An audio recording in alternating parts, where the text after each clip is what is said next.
Puluhan warga berdatangan sekedar untuk menyapa, bersalaman, dan berfoto.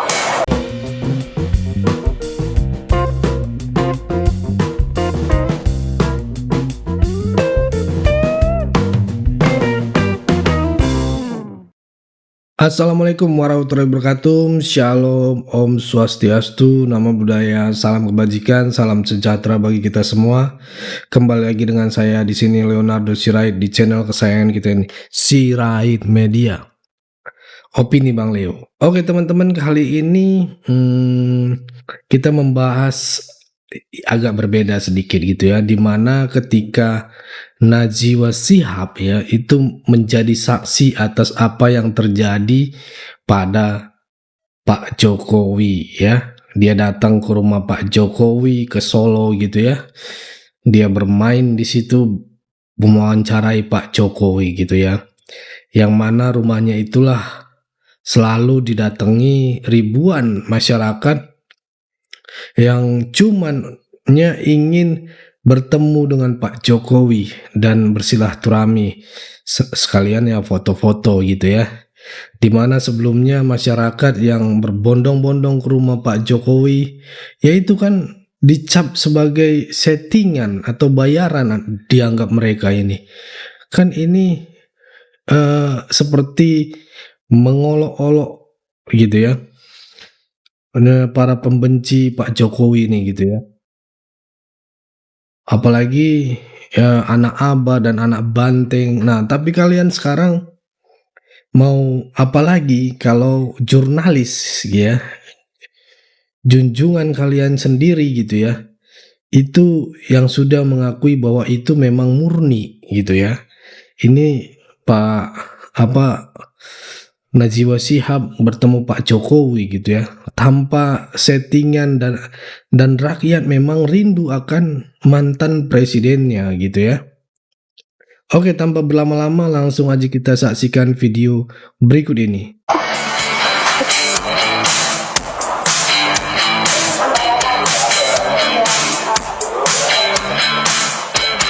Tadi ini pemandangan yang hampir setiap hari kita lihat di kediaman pribadi Pak Jokowi. Puluhan warga berdatangan sekedar untuk menyapa, bersalaman, dan berfoto dengan Pak Jokowi. Oh, tidak hanya pengunjung biasa sebetulnya. Pejabat juga kerap kali datang ke kediaman Pak Jokowi. Sebutlah Menko Pangan Zulkifli Hasan, Menteri Kehutanan Raja Juli Antoni, Menteri Koperasi Budi Ari. Kedatangan pejabat mantan Menteri Pak Jokowi yang sekarang menjadi Menteri di pemerintahan akhirnya memang menimbulkan spekulasi soal cawe-cawe Pak Jokowi katanya. Nah, tentu ya Pak Adian pernah menjadi pendukung berat Pak Jokowi, ya kan? Dan semua publik tahu. Iya kan? Nah, itu punya potensi juga untuk mengadu domba Pak Karni. Maksud saya gitu. Punya potensi juga untuk mengadu domba. Kalau misalkan tagar adili Jokowi ini dibiarkan tanpa ada pembuktian yang jelas, maka aparat harus bertindak. Aparat harus bertindak. Iya, itu pesan yang harus ditegaskan kepada semua pihak, karena hal-hal semacam ini nggak boleh dibiarkan. Apalagi nggak ada ujungnya. Ya misalnya ujungnya itu ya harus ada laporan ke para pihak aparat tadi kalau memang ada kesalahannya. Tapi kalau dicari-cari kesalahannya, dan ini bisa berlaku ke Pak SBY nanti, ke Ibu Mega, ke Pak Habibie, Pak Soeharto, Pak Soekarno, bahkan Pak Prabowo juga. Kalau model semacam ini kita biarkan. Mencari-cari kesalahan. Persis gitu. Karena semua orang pasti ada salahnya, apalagi dalam konteks presiden gitu. Jadi kalau misalkan kita pengen menyusur ke arah situ, saya kira ini jadi kurang pas, kurang pantas malah gitu. Sehingga kita lupa bahwa di balik kekurangan dan keterbatasannya dia, itu juga ada kelebihannya yang perlu kita apresiasi juga. Sebagaimana kita memberikan kritik, dan ini harus sama porsinya. Kalau hanya kritiknya saja, kemudian nggak jelas ujungnya, saya khawatir ini justru jadi kebencian, Bang. Yang memang itu justru kontraproduktif untuk membuat kohesi sosial masyarakat kita kuat. Justru karena ini saya akhirnya meragukan gerakan-gerakan kebencian tadi. Kok masih pakai cara-cara masa lalu ya, gitu, coret-coret, pakai tagar semacam itu, dan orang justru kesannya a priori ya negatif. Apaan sih gitu? Bang masih zaman begitu-begitu. Iya, iya. Itu buat siapa sih? Dari lo buat lo untuk lo atau gimana nih? Itu benar Ya, itu. saya juga bingung kan. Dari lo buat lo untuk lo. Iya, karena kalau misalkan generasi milenial, Gen Z, kan a priori bang. Iya, iya. Apa? Masih bisa begitu? Iya. Apaan sih? Iya. Ini beres orang ini. Jadi kita ilfil aja sih. Kalau misal semua orang merasa seluruh presiden itu salahnya saja yang diekspos, maka kita sudah tidak lagi objektif. Nah, itu yang pertama. Yang kedua, yang paling penting sebenarnya salahnya di mana? Saya kira semua pemimpin, semua presiden mestilah ada kekurangan, ada keterbatasan ketika dia memimpin. Karena memang beragam kepentingan harus diakomodir. Beragam macam latar belakang, suku, agama, ras, dan seterusnya itu yang harus dia pahami. Nggak mungkin bisa sempurna kan? Nah, kalau misalkan tagar adili Jokowi ini dibiarkan tanpa ada pembuktian yang jelas, maka aparat harus bertindak. Aparat harus bertindak. Iya, itu pesan yang harus ditegaskan kepada semua pihak, karena hal-hal semacam ini nggak boleh dibiarkan. Apalagi nggak ada ujungnya. Ya misalnya ujungnya itu ya harus ada laporan kepada pihak aparat tadi kalau memang ada kesalahannya. Tapi kalau dicari nggak mungkin bisa sempurna kan. Nah, kalau misalkan tagar adili Jokowi ini dibiarkan tanpa ada pembuktian yang jelas, maka aparat harus bertindak. Aparat harus bertindak. Iya, itu pesan yang harus ditegaskan kepada semua pihak, karena hal-hal semacam ini nggak boleh dibiarkan. Apalagi nggak ada ujungnya. Ya misalnya ujungnya itu ya harus ada laporan kepada pihak aparat tadi kalau memang ada kesalahannya. Tapi kalau dicari-cari kesalahannya, dan ini bisa berlaku ke Pak SBY nanti, ke Ibu Mega, ke Pak Habibie, Pak Soeharto, Pak Soekarno, bahkan Pak Prabowo juga. Kalau model semacam ini kita biarkan. Mencari-cari kesalahan. Persis gitu. Karena semua orang pasti ada salahnya, apalagi dalam konteks presiden gitu. Jadi kalau misalkan kita pengen menyusur ke arah situ, saya kira ini jadi kurang pas, kurang pantas malah gitu. Sehingga kita lupa bahwa di balik kekurangan dan keterbatasannya dia, itu juga ada kelebihannya yang perlu kita apresiasi juga. Sebagaimana kita memberikan kritik, dan ini harus sama porsinya. Kalau hanya kritiknya saja, kemudian nggak jelas ujungnya, saya khawatir ini justru jadi kebencian, Bang. Yang memang itu justru kontraproduktif untuk membuat kohesi sosial masyarakat kita kuat. Kalau kebencian, kemudian makian, hinaan, itu bahkan sampai nyebar hoax, black campaign, dan seterusnya, ini kan bahaya. Ya nanti di grassroots bisa hantem-hanteman, riuh terus. Jadi menurut Mas Agung ini aparat penegak hukum harus segera mencari siapa pelaku dan aktor di belakang layar munculnya vandalisme seperti ini. Persis. Karena kalau memang yang nggak bisa dibuktikan, ini kan berarti melanggar, mengganggu ketertiban sosial, merusak estetika umum, fasilitas publik, dan seterusnya. Jadi maksud saya ya kalau memang ada kesalahan langsung saja dibawa. Buktinya mana, saksinya siapa, supaya apa? Supaya jelas arahnya mau kemana. Dan kita nggak ada sangka, prasangka, praduga yang nggak perlu gitu. Karena energi kita ini banyak untuk hal-hal yang lebih besar dan sekarang ada di depan mata kita kan. Iya. Dan harus kita respon seperti itu. Kalau misalnya Pak Jokowi itu dianggap salah secara politik, ya kan? Hukumannya juga harus secara politik mestinya. Betul. Misalnya yang gampang kita tahu, hukuman secara politik untuk seorang tokoh gitu ya, bahwa untuk next election misalnya ya kan, untuk pemilihan berikutnya, orang-orang anggaplah orang-orang yang di-endorse misalnya, entah anaknya atau orang lain yang di-endorse-nya, tidak dipilih lagi kan. Sesederhana itu sebenarnya, tanpa harus melakukan semacam karakter assassination seperti ini. Gimana menurut Mas Agung? Budaya seperti ini, cara untuk memberikan semacam edukasi politiknya kepada kelompok-kelompok yang selalu menamakan dirinya kelompok-kelompok kritis. Menurut saya ini bukan lagi kritis sepertinya. Ya, kritisme itu ada tempatnya. Betul. Ada waktunya, ada momennya, ada sarana dan cara-caranya yang kita lihat sebagai bagian kita berdemokrasi. Nah, vandalisme yang hari ini merebak di beberapa tempat menurut saya bukan cara yang pas dan pantas untuk bangsa sebesar Indonesia, Bang. Jadi kalau misalkan mau memberikan hukuman politik seperti Abang bilang, ya eksekusi yang paling real dan konkret itu ya setiap pemilu, pilkada, atau asumsikanlah ada Mas Gibran sebagai wapres. Betul. Kemudian ada Mas Kaisang di PSI. Kemudian ada Mas Bobi di Sumut ya. Betul. Mestinya orang-orang ini nggak kepilih kan, gitu. Pun kalau misalkan mereka dipilih akan sulit menang karena apa? Kesalahan politik yang dilakukan oleh Pak Jokowi dan keluarga sudah viral kemana-mana. Tapi kan publik objektif. Oh, itu kurangnya beliau. Tapi juga ada sisi lebihnya. Jangan-jangan sisi kurang dan lebihnya ini ditakar sama publik dan masyarakat luas tadi bahwa masih ada sisi-sisi yang lebihnya itu lebih dominan. Nah, saya kira ya kita harus memberikan tempat juga untuk itu. Yang kritis juga kita berikan tempat, tapi caranya ada. Ujaran-ujarannya justru yang misalkan kebencian, hoax, fitnah, dan hal-hal yang kontraproduktif lain. Nah, itu yang kita tidak inginkan. Demokrasi kita nggak bisa dibangun dengan hal-hal negatif, hal-hal yang kontraproduktif semacam itu, Bang. Kritik bagus, saran, masukan nggak masalah. Tapi kalau sudah bumbunya over gitu, akhirnya ujungnya nggak jelas, ya ini bahaya gitu. Nah, sehingga kalau misalkan ingin melakukan penghukuman pada Pak Jokowi sebenarnya bisa juga dilakukan sekarang. Mestinya rumah Pak Jokowi itu sepi, Bang. Iya. Mestinya benar. media nggak mau meliput Pak Jokowi. Mestinya elit nggak akan pernah anjang sana lagi ke sana. Tapi ternyata sebaliknya. Berarti apa? Berarti media, berarti publik, elit objektif melihat ada sisi baiknya dari Pak Jokowi. Dan itu dibutuhkan juga oleh bangsa kita untuk membangun negeri ini.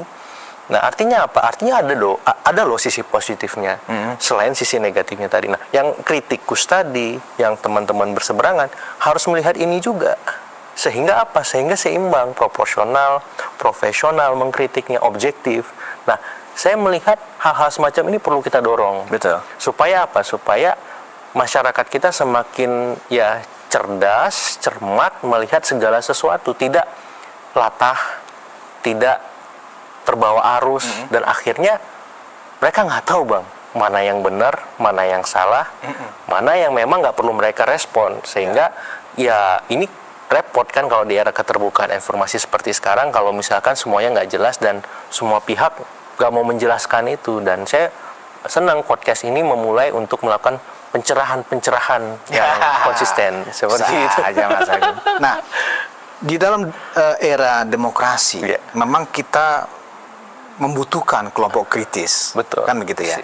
Karena bisa jadi misalnya yang sebagai mengawasi jalannya pemerintahan, jalannya tertib hukum, tertib sosial, kan tidak saja saluran politik formal, kan begitu, Mas Agung. Kita membutuhkan kelompok-kelompok kritis dari para civil society ini, ya kan, dari akademisi, ya kan, kelompok-kelompok sosial di masyarakat, tokoh-tokoh masyarakat. Tetapi kalau yang kita lihat makin hari makin ke sini, itu kalau menurut penilaian saya dan pengamatan saya, itu mereka tuh nggak bisa dikategorikan sebagai kelompok kritis, tapi lebih kepada kelompok pembenci. Apakah kelompok pembenci ini bagian dari pilar-pilar demokrasi gitu loh, Mas Agung, ini gimana? Iya, kalau kritis demokrasi menjadi niscaya butuh, Bang, seperti yang Bang sampaikan, karena apalagi sistem politik kita sekarang mayoritas di parlemen sudah dikuasai oleh pemerintah gitu.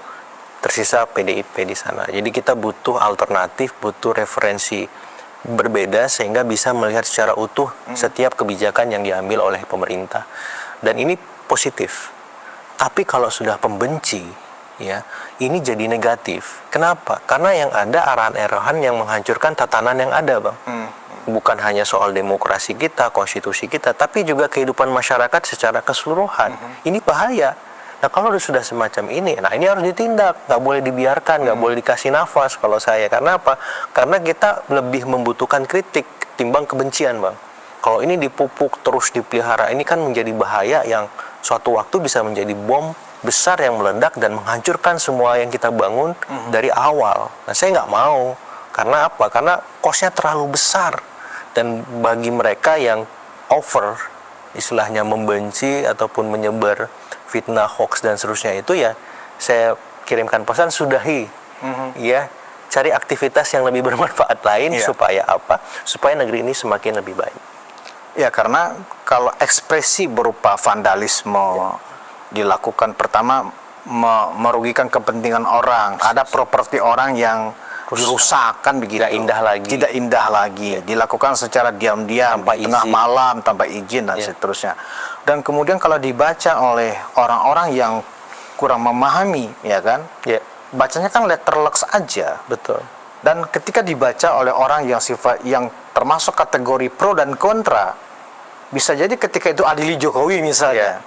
Buat orang yang memang tidak memilih atau tidak suka dengan Pak Jokowi, ya kan? Yang memang itu ada trackingnya gitu loh. Wah, paten ini benar ini gitu loh. Nah, bagi yang sebaliknya, wah ini zolim dan seterusnya. Apa yang dikatakan Mas Agung tadi, merusak kohesi sosial di tengah masyarakat. Kalau ini tidak segera ditertibkan, ya kan? Ini menjadi gejala yang buruk. Bahkan, apakah Mas Agung melihat ini bukan lagi bagian dari pilar-pilar demokrasi, tapi justru adalah semacam benalu, mungkin ini adalah rayapnya demokrasi, parasitnya demokrasi, atau lebih kejam lagi misalnya ini tikus-tikus demokrasi yang selalu menghabisi dan menggerogoti. Gimana menurut Mas Agung ini? Iya, ya tadi kalau misalkan ini dibiarkan bahaya, dan sebenarnya salurannya kan banyak. Kalau ingin tadi mau melaporkan ke hukum, para pihak di aparat hukum kita ada salurannya. Mau berdemonstrasi juga ada waktunya, ada mekanismenya. Mau mengkritik di sosmed juga bisa gitu.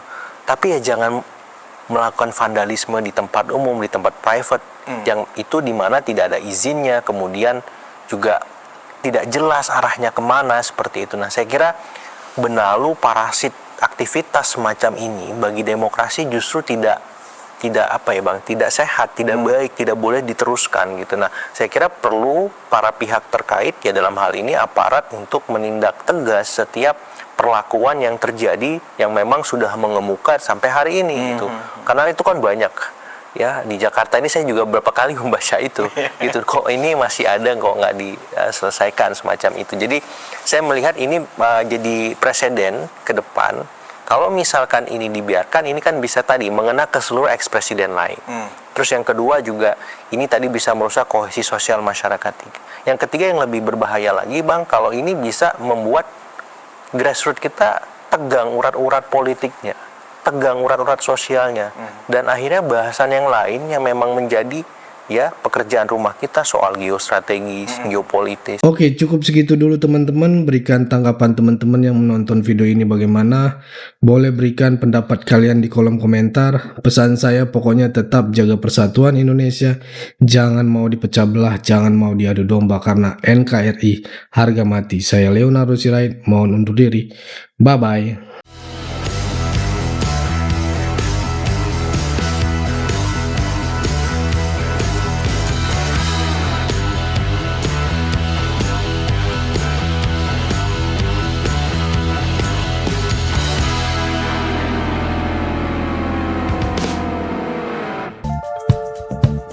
Kawan-kawan yang mau mendukung Sirait Media, boleh melalui rekening ini dan bisa melalui Kris Mobile Banking ini. Dengan cara scan barcode Kris ini di mobile banking, kawan-kawan.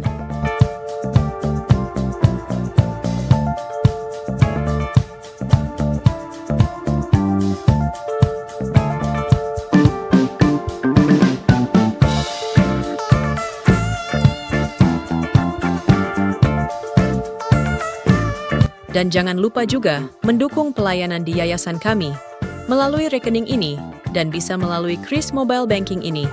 Dengan cara scan barcode Kris ini di mobile banking, kawan-kawan.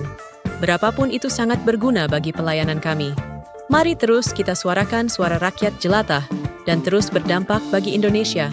Terima kasih.